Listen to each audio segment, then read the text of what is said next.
Mateo capítulo 26, versículos 57 y 58. Y a este lo vamos a llamar seguimiento de lejos. Seguimiento de lejos. ¿Lo encontraron? Dice: los que prendieron a Jesús le llevaron al sumo sacerdote Caifás, a donde estaban reunidos los escribas y los ancianos. Mas Pedro le seguía de lejos hasta el patio del sumo sacerdote, y entrando se sentó con los alguaciles para ver el fin. Le prendieron a Jesús, le llevaron al sumo sacerdote, y en el 58 dice: más Pedro le seguía de lejos. Hay dos maneras de seguir de lejos a Jesús. Una es la física, que es la que ocurrió aquí. Jesús estaría lejos si él lo seguía, porque después vamos a ver detalles, muchos lo conocen que fue lo que sucedió. Lo miraba de lejos. Y ese mirar de lejos implica una suerte de tal vez justificación, si se quiere, del hecho de tener miedo. Yo creo que él seguía de lejos porque ya veía qué es lo que iba a terminar ocurriendo. Entonces, seguir de lejos. Cuando yo sigo de lejos a alguien es como que me estoy separando, ¿no? Y sabe que nosotros muchas veces también seguimos de lejos a Jesús. También Jesús ya cumplió su obra en la tierra.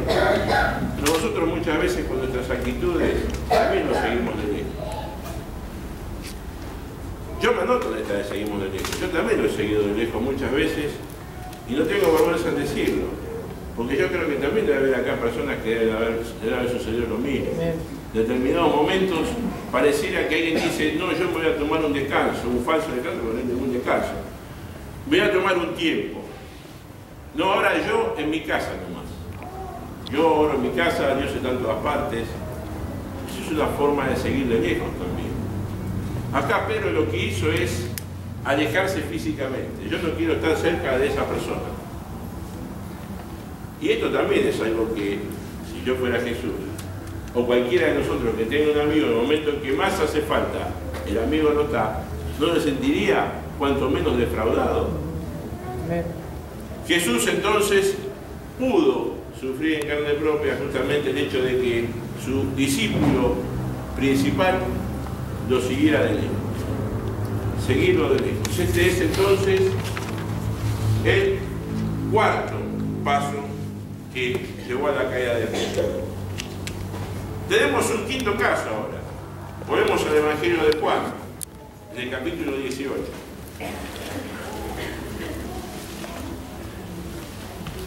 Esto lo hacemos para hacer de una manera que sea cronológico. Yo podía haber invertido el orden, pero iba a intercalar los actos. Entonces, Juan 18:18 habla de malas compañías acá, porque mire lo que hizo Pedro. Dice: y estaban en pie los siervos y los alguaciles que habían encendido un fuego, porque hacía frío y se calentaba, y también con ellos estaba Pedro en pie calentándose. Imagínense, los alguaciles eran aquellos que habían ido a buscar a Jesús para hacer lo que tenían que hacer de acuerdo al plan de Dios. Esto era algo muy doloroso para los apóstoles. Ahora, el tipo, como hacía frío, y los alguaciles que habían ido a buscar a Jesús prendieron fuego, él se acercó a estos y él también se empezó a calentar junto con ellos. Es decir, entonces, que acá lo que hay, acá yo le puse el título de malas compañías. En realidad yo diría, más que malas compañías, unirme en cierto sentido con aquellos que fueron mis enemigos, que son mis enemigos. No se olviden que los alguaciles fueron a buscar a Jesús. Ahora él no tuvo ningún problema. Se juntó con los alguaciles y se calentaba. También hacía frío, pero no es bueno. Es como, diríamos hoy, estar con Dios y después también estoy con Satanás. ¿No le parece? Este es entonces el quinto paso que llevó a la caída de Pedro. Y ahora vamos a lo que es más importante, uno de los pasos más importantes, el otro más importante o tan importante como este es el séptimo, que es el sexto que está en el Evangelio de Juan, capítulo 18, versículo 25. Evangelio de Juan, capítulo 18, versículo 25. Y este es el que conoce la mayoría. Es la negación. Dice, estaba pues Pedro en pie calentándose, y le dijeron, ¿no eres tú de sus discípulos?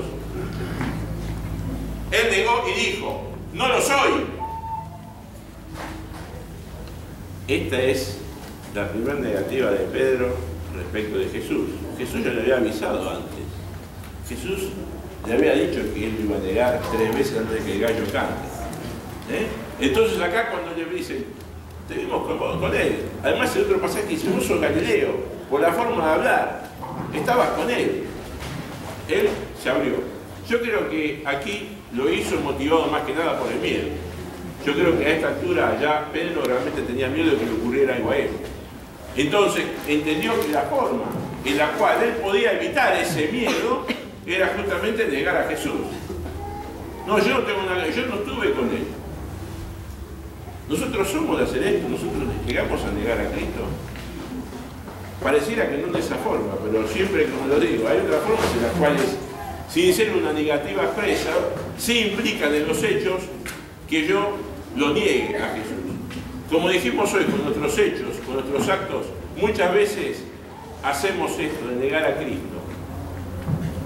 Y el séptimo, y este es el que significa la caída definitiva de Pedro, al menos por este momento, se denomina blasfemia.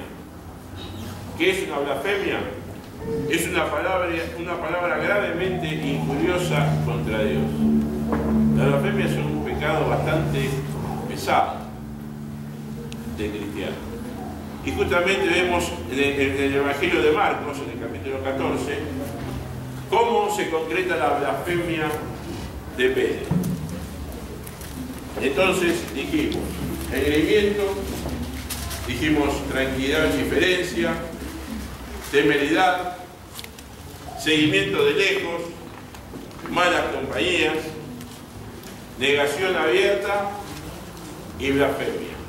Es séptimo. ¿Encontraron el Evangelio de Marcos, capítulo 14? Dice, pero él negó otra vez. Y poco después, los que estaban allí dijeron otra vez a Pedro, verdaderamente tú eres de ellos, porque eres Galileo y tu manera de hablar es semejante a la de ellos. Entonces él comenzó a maldecir y a jurar, no conozco a este hombre de quien hablas. Acá la negativa fue mucho más categórica que la que habíamos visto hace un rato. Porque ahí lo negó, incluso empezó a maldecir. Yo no lo conozco a ese hombre. Ahora, imagínense, estos 7 pasos, yo me pongo en lugar de Pedro en este momento, y yo creo que la conciencia de Pedro no lo habrá dejado tranquilo. Imagínense una persona que estuvo con Jesús, que recibió sus enseñanzas, que fue partícipe de los milagros que Jesús hizo mientras estuvo en la tierra, que ha visto un montón de cosas, ha visto su amor, el amor de Cristo hacia él. Imagínense, estos 7 pasos habrán hecho que Pedro diga la verdad, que quiero matarme. Yo creo que tal vez haya pasado por su cabeza suicidarse. Porque una vez que uno se enfría un poco de todo esto, vamos a suponer que en ese momento, entre comillas, uno lo justifica porque la verdad había peligro de muerte para él. Pero una vez que pasa este momento, yo creo que se habrá puesto muy, muy mal. Y justamente cuando uno se pone muy mal es cuando se produce la caída. Y él debe haber vuelto seguro a su actividad. Porque obviamente cuando uno realiza este tipo de actos tan graves contra alguien al cual uno siguió, se tiene que sentir mal. Nosotros también muchas veces hacemos esto. No digo llegar a la blasfemia, pero sí a veces tomamos una decisión equivocada de decir yo no quiero saber más nada con la iglesia, no quiero saber más nada con el Evangelio. Y esto es una decisión bien pesada y bien difícil. Debiéramos tratar de medir la importancia de una decisión así, para no tomarla. Porque yo creo que una vez que usted llegó al Evangelio, una vez que ya conoció a Cristo, yo creo que lo más difícil debe ser después abandonarlo. Yo creo que aquel que realiza esto, si hubo alguien acá que alguna vez lo realizó, debe sentirse vacío. ¿Se imagina? En el caso mío, yo estar hasta ahora en mi casa mirando la televisión, mirando un partido, cuando sé que acá hay reunión. Imagínese cómo estaría. ¿Usted cree que estaría contento? ¿Disfrutaría lo que está viviendo en la televisión? ¿O cualquier otro entretenimiento? Por eso, nosotros siempre tenemos que medir estas actitudes. En el caso de Pedro, como había dicho al principio, era algo que era el plan de Dios. Tenía que ocurrir esto. Ahora, como le dije al principio, esta historia, este relato bíblico termina bien, ¿no? Pero para que termine bien, debía intervenir alguien muy importante, que justamente es el título del mensaje, que es el Espíritu Santo que hace, restaura y transforma, ¿no? ¿Y en qué momento ocurre esto? Bueno, para esto ya se produjo el sacrificio de Jesús es crucificado, se produce su resurrección, luego se presenta ante los apóstoles y Jesús les hace una promesa importante, ¿no? ¿Quién iba a venir después de Jesús? ¿Quién? El Espíritu Santo. Y esto ocurre en el libro de los Hechos. En el capítulo 2, versículos 1 y 4, que son los que voy a compartir para lo que quiero. En ese capítulo, en el versículo 1, 2, 3 y 4, dice: cuando llegó el día de Pentecostés, estaban todos unánimes juntos, y de repente vino del cielo un estruendo como de un viento recio que soplaba, el cual llenó toda la casa donde estaban sentados, y se desaparecieron lenguas repartidas como de fuego, asentándose sobre cada uno de ellos. Y fueron todos llenos del Espíritu Santo, y comenzaron a hablar en otras lenguas, según el Espíritu les daba que hablasen. Este pequeño pasaje que acabo de compartir justamente es cuando se materializa la venida del Espíritu Santo hacia todos aquellos que de una u otra manera siguieron a Jesús y siguieron sus enseñanzas. Es decir, entonces, que el Espíritu Santo entró en ese lugar y todos los que estaban orando, según dice la palabra, fueron transformados, recibieron nuevas lenguas. Esta es la primera aparición del Espíritu Santo como tal en la Biblia. Si uno busca en el Antiguo Testamento y en los Evangelios, tanto de Mateo, Juan, Lucas como el de Marcos, no hay casi referencias al Espíritu Santo. Sin embargo, aquí el Espíritu Santo tiene una llegada estelar, se puede decir. ¿Por qué? Porque justamente lo que provocó fue algo sobrenatural, que fue el hecho de que todos empezaron a hablar en lenguas. Y como ocurre en estos casos, aquellos que rodeaban, aquellos que vieron esta situación, pensaron que estaban borrachos. La misma palabra lo dice. Cuando llega el Espíritu Santo, dice, algunos dijeron que tenían mosto encima. Entonces, cuando llega el Espíritu Santo, produce una transformación. Y Pedro justamente estaba en ese lugar. Ya Pedro había empezado a ser restaurado. Seguimos entonces en el capítulo 2 de los Hechos, y a partir del versículo 14 hasta el versículo 18 dice, lo tienen Hechos, capítulo 2, versículo 14 en adelante.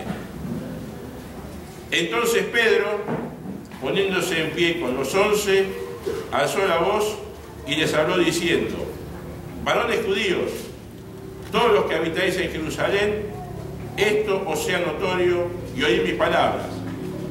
Porque estos no están ebrios, como vosotros suponéis, puesto que es la hora tercera del día. Mas esto es lo dicho por el profeta Joel. Y en los postreros días, dice Dios, derramaré de mi espíritu sobre toda carne, y vuestros hijos y vuestras hijas profetizarán. Vuestros jóvenes verán visiones, y vuestros ancianos soñarán sueños. Y de cierto sobre mis siervos y sobre mis siervas en aquellos días derramaré de mi espíritu y profetizarán. Acá se concreta la promesa que había hecho Jesús. Esto ocurrió en Pentecostés y ocurrió en ese lugar donde estaba Pedro, donde estaban los apóstoles, donde había ya personas que habían empezado a perseverar en esto que en ese momento era nuevo, que es el Evangelio. Pero esta es una promesa que está vigente hoy. Esa promesa que acabo de leer, puesta por Dios en la boca de Pedro, hoy sigue vigente para nosotros. Dios va a derramar de su Espíritu Santo. De hecho, vemos que lo hace. Dios derrama el Espíritu Santo entre aquellos que creen en Él, aquellos que confían en Él, aquellos que entregan su corazón. Dios derrama de su Espíritu Santo. En esa época fue importante, era algo nuevo. Pero esa promesa, como le dije hoy, sigue tan vigente como en aquel momento.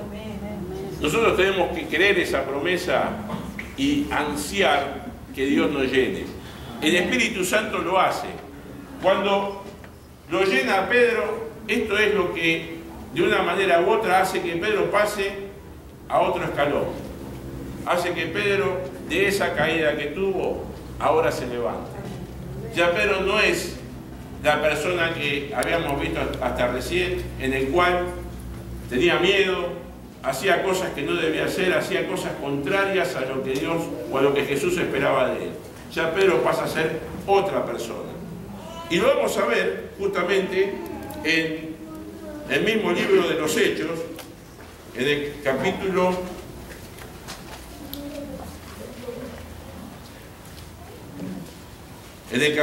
4. Capítulo 4 de los Hechos.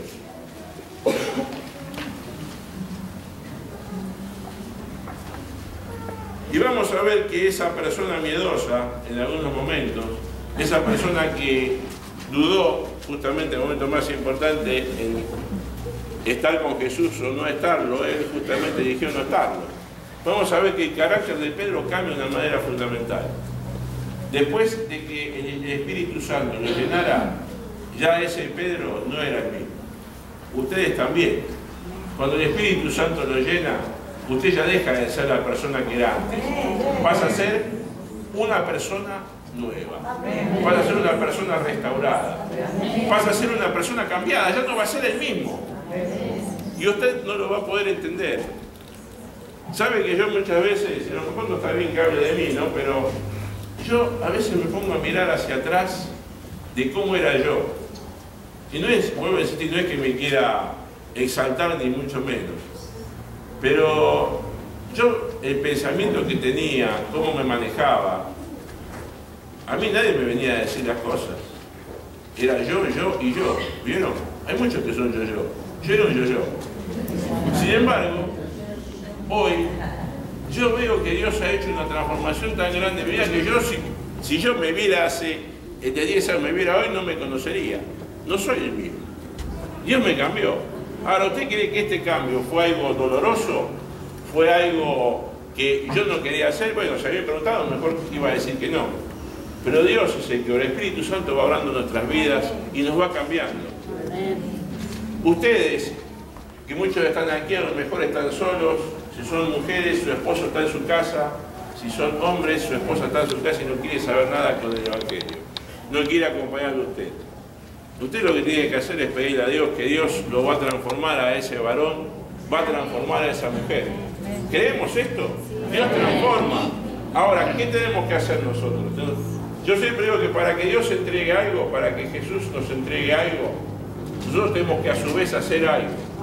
Y ese algo es justamente interceder, pedir, orar por la persona esta que no está viniendo y que nosotros queremos que venga.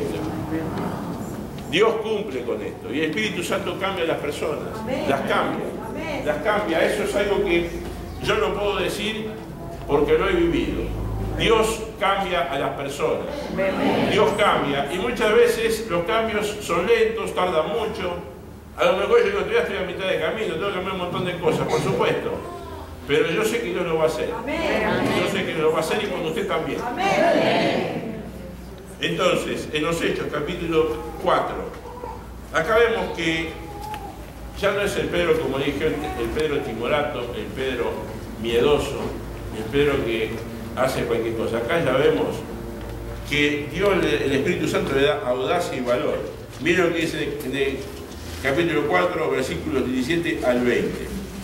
Dice: sin embargo, para que no se divulgue más entre el pueblo, amenacémosles para que no hablen de aquí en adelante a hombre alguno en ese nombre. Y llamándolos, les intimaron que en ninguna manera hablasen ni enseñasen el nombre de Jesús. Mas Pedro y Juan respondieron diciéndoles: juzgad si es justo delante de Dios obedecer a vosotros antes que a Dios, porque no podemos dejar de decir lo que hemos visto y oído. Para que usted se ubique, en este capítulo habla de cuando ellos son sometidos al Sanedrín, al consejo de los judíos. Estos estaban muy alterados, estaban muy mal porque obviamente veían que lo que ellos hacían tenía peligro porque esto los iba a envolver. Yo creo que en cierto sentido los fariseos sabían qué es lo que habían hecho, sabían el mal que habían hecho. Entonces, ¿ahora qué quisieron hacer? Bueno, Jesús no lo prediquen más. Lo llevaron, le dijeron, y yo digo que los amenazaron, no lo hagan más. Ahora, ¿cuál fue la respuesta de Pedro? Si hubiera sido en la época cuando Jesús iba a ser crucificado, seguramente hubiera aceptado. Pero acá Pedro lo que dice: no, nosotros no podemos dejar de decir lo que hemos visto y oído. Ya hay una diferencia importante. Ahora Pedro se planta y dice: ante la amenaza de ustedes, yo no voy a claudicar. Luego, en el capítulo 5, versículos 27 al 29, está ahí cerquita, cuando los trajeron, los presentaron en el concilio, y el sumo sacerdote les preguntó diciendo: ¿no mandamos estrictamente que no enseñaseis en ese nombre? Y ahora habéis llenado a Jerusalén de vuestra doctrina, y queréis echar sobre nosotros la sangre de ese hombre. Respondiendo Pedro y los apóstoles dijeron: es necesario obedecer a Dios antes que a los hombres. Otra vez se vuelve a decir lo mismo. Ahora acá ya no estaban en un lugar donde había a lo mejor una cantidad de judíos. Acá estaban en un concilio. Un concilio, una reunión importante de los judíos. Lo llevaron a estos otra vez para decir: pero nosotros dijimos que no hablen de Cristo. ¿Qué es lo que están haciendo?